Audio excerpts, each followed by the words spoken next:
Perhatian, regulasi pengolahan air limbah kini semakin ketat. Apakah industri kalian sudah update tentang regulasi ini?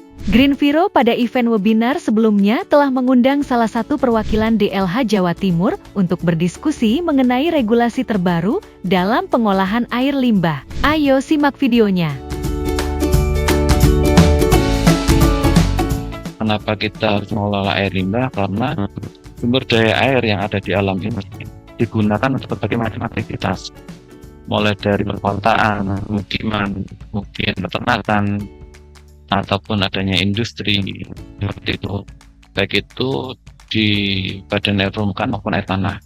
Artinya apa? Kita perlu mengelola air limbah supaya ketika kita melepaskan air limbah, bagaimana kita dasarkan pada definisi air limbah tadi, air hasil dari suatu proses atau usaha kegiatan yang dikembalikan lagi ke lingkungan. Nah, di situ supaya bisa digunakan oleh kegiatan yang lainnya juga. Jadi kita tidak mengganggu atau keberlangsungan sustainability dari air, sumber daya air itu tetap terjaga. Kemudian yang menjadi perhatian kita selanjutnya adalah terkait peraturan perundangan. Pada saat ini yang berlaku adalah peraturan pemerintah nomor 5 tahun 2021 yang per tanggal 30 Juni tahun 2025 sudah digantikan dengan peraturan pemerintah nomor 28 tahun 2025. Dan saat ini masih dalam masa peralihan hingga 4 bulan ke depan. Dan juga hingga kesiapan dari instrumen untuk pelaksanaan dari peraturan pemerintah nomor 28 tahun 2025. Dan selama itu instrumen itu masih belum siap untuk ataupun belum bisa diterapkan peraturan pemerintah nomor 28 tahun 2025, kita masih menggunakan sistem atau mekanisme pada peraturan pemerintah nomor 22 tahun 2021 dan juga peraturan Menteri Lingkungan Hidup dan Kehutanan nomor 5 tahun 2021. Dari beberapa peraturan ini yang menjadi dasar adalah pada PP 5 tahun 2021, PP 22 tahun 2021, Permen LHK 5 tahun 2021, dan juga ada keputusan Dirjen PPKL nomor 1 tahun 2024. Ini terkait lokasi kajian kompensasi ketika kita memilih untuk alternatif pengelolaan air limbah yang membuang air limbah ke badan air permukaan dalam satu kondisi tertentu.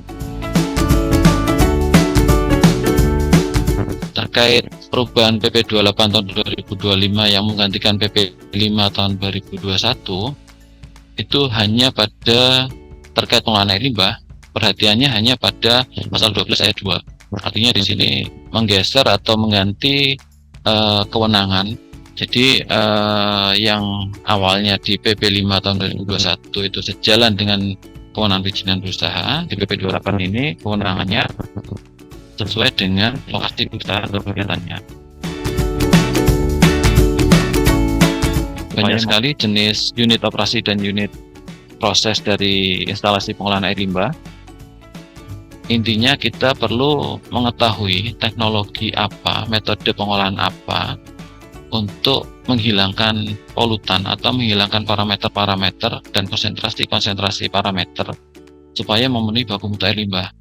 Salah satu usaha untuk memenuhi regulasi-regulasi ketat tersebut adalah dengan menghadirkan teknologi daur ulang air limbah dengan konsep water reborn. Dalam artian tidak ada air yang terbuang, namun dilakukan pemanfaatan ulang untuk berbagai kebutuhan.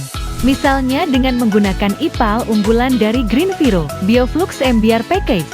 Sistem ini merupakan instalasi pengolahan air limbah modern dalam kemasan yang ringkas, memiliki kemampuan untuk mengolah air limbah menjadi air bersih sesuai baku mutu, serta masih banyak kelebihan lainnya. Bioflux MBR Package juga telah terbukti di berbagai industri.